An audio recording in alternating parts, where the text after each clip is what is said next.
on était très mal partis, hein. Vous connaissez les problèmes de Covid, tout ce qui est, on a jonglé tout le temps avec l'ouverture, la fermeture du pays, donc c'était un chantier qui n'était pas du tout préparé. Bon. Et les élèves sont arrivés, avec leurs professeurs bien sûr, avec le mauvais temps, ils ont réussi à faire tout ce qu'il y avait à faire, tout ça dans la bonne humeur, et j'ai eu vraiment beaucoup de plaisir à travailler avec eux. Le vol il a duré 2h30 de Dol et Tavo jusqu'à Fès. Le soir on a été accueillis par Ali, le correspondant au Maroc. Ça c'est Adèle. Hugo.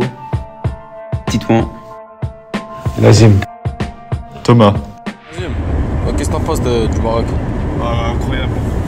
C'est tout? C'est que c'est tout? Parle un peu frère. On a un peu dormi mais il fait trop froid voilà. En plus les profs sont pas gentils, ils nous ont réveillés. À 7h30 du matin. Je suis fatigué, je vous mens pas. Et ils ont des sous le Marocain. Ah là. L'association Au Soleil Bourgogne-Franche-Comté donc travaille à Izoumagen avec l'association marocaine Haït Lassen qui s'occupe des contacts avec les collectivités territoriales, d'organiser le chantier avant qu'on arrive et donc c'est une synergie entre les deux. On logeait dans la petite ville d'à côté, donc ça avait des avantages, hein, mais on n'était pas totalement dans le village. Donc nous prenions nos repas dans le village à Izoumagen, simplement le soir nous étions obligés de rentrer dans le petit bourg qui est à 2 km et nous étions logés dans un appartement à Kafensou. C'était une situation un peu différente, parce qu'on n'a pas eu le temps suffisamment de travailler avec les villageois et donc ils étaient peu présents, enfin à part les deux qui étaient là, et ils n'étaient pas présents parce qu'il y a beaucoup, dans cette région il y a beaucoup de carrières et les gens travaillent dans les carrières. Saïd qui creusait les tranchées avec le tractopelle.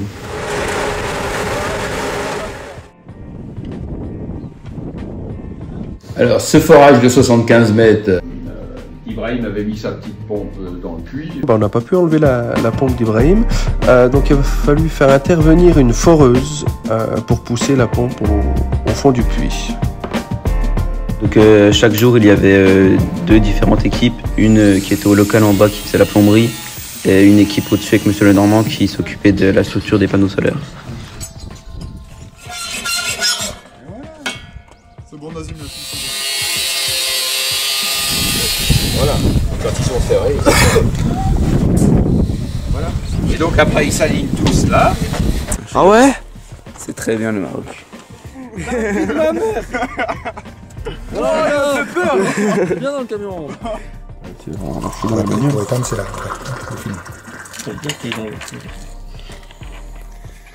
Où allons-nous percer? Ici. Mais là, l'angle 3, il bouge pas. Eh ben, ce n'est pas un angle droit. Nous devons réaliser un angle droit. Et comment allons-nous faire? Si je fasse ça ou ça bouge pas là-bas. Bon, ça y est, eh bien, ils vont réfléchir et nous revenons dans quelques instants. Pour comprendre. 30 secondes. Appliquer le théorème de Pythagore. 30 secondes. Et voilà, ils ont trouvé que nous devions placer cette barre à 91,8. Salut. Et voilà, grâce à Monsieur Pythagore, ils ont trouvé où faire le trou, sans électricité. On n'est pas très dedans là. Hein. Allez. Voilà, Nazim et Adèle, ils sont en train de monter la fin de la structure, les barres de renfort là, pour soutenir le poids des panneaux solaires.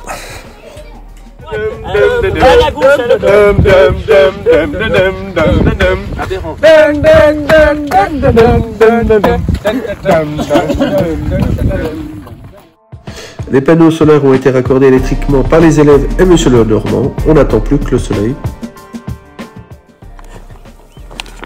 On l'a reconnu. Je mets ta main noire, toi.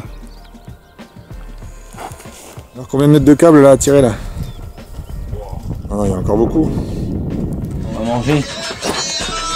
J'ai pris à 10h. Ah, c'est nul.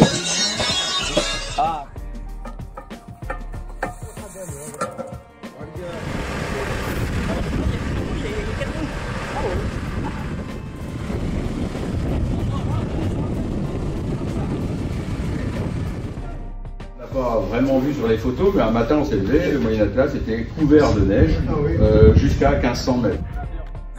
Le château d'eau. Qu'est-ce qu'il fait? Ah, vraiment système D ici. Hein. Ah, franchement.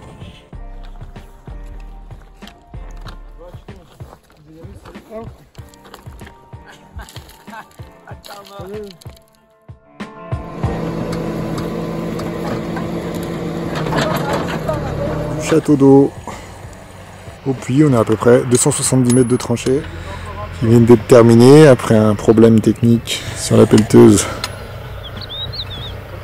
On n'avait pas pu finir. Donc on va enfin pouvoir mettre dans cette tranchée les tuyaux et la gaine électrique. Tu peux nous expliquer ce que tu fais là, Nico? Je fais un trou. Hein? Je fais un trou, tu vois pas?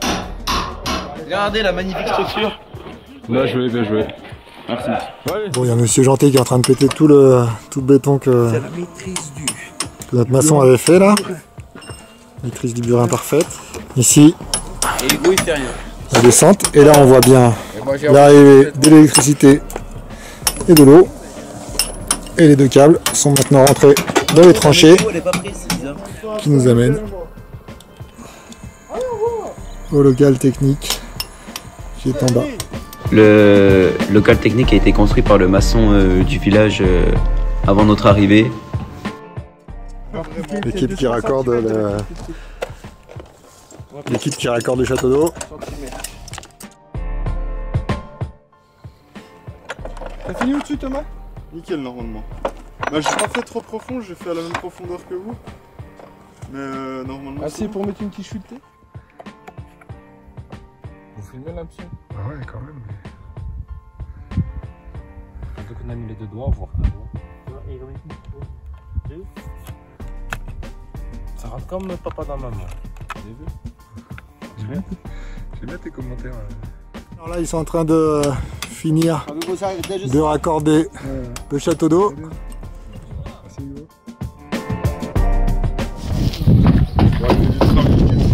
Thomas, qu'est-ce que t'en penses du chantier? Franchement, ça va. Hein. Ça va pour l'instant? Tu peux nous expliquer qu'est-ce que c'est ça là? Là, c'est la tête de forage. C'est Ok. le départ, tout simplement.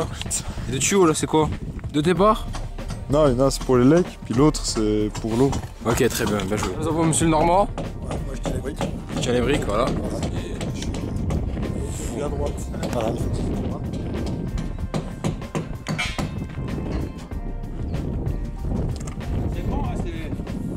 Oh si. Sérieux, ça c'est. Attends. Wahoussa. Regarde, on va regarder. Ah mais c'est ça le folklore. Vas-y, tu ça va, Arlette. Allez, on avance. Bien droit. On y va. Allez, on avance. Voilà. Et même vous restez les deux. Tu l'enfonces dedans. Lève bien le dessus. Allez, on avance. Ah, c'est bon, c'est dedans. Voilà, t'as fait le coup.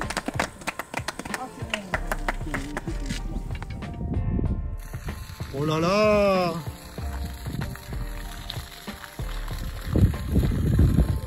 Alors, ce forage de 75 mètres a un défaut, il a un très petit diamètre, un diamètre de 15 cm, et donc on pensait que ça allait être un peu juste. Simplement, la pompe a pompé sans aucun problème et a rempli le château d'eau en très peu de temps. Donc tout va bien.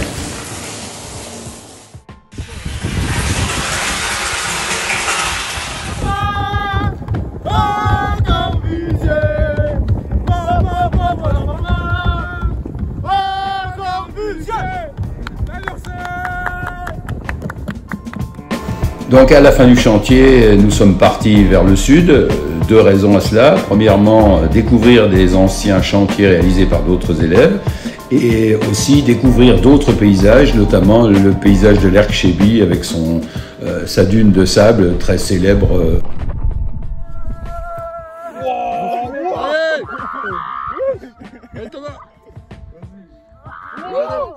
Ouais, je vous laisse, moi. Vas-y. Salut. On a chétan. Wow, là tu te bien. Wow, on a fait bien.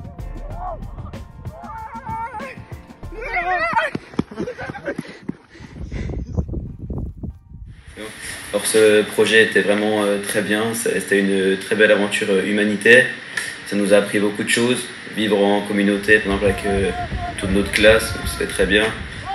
On a appris que les conditions de vie au Maroc c'était pas comme chez nous, c'était pas le grand luxe Par exemple, on dormait tous dans la même chambre à 5. Donc c'était un peu difficile, le climat, tout ça, c'était un peu difficile. Mais ça reste quand même une très belle expérience et ça restera gravé, je pense, à toujours dans notre vie.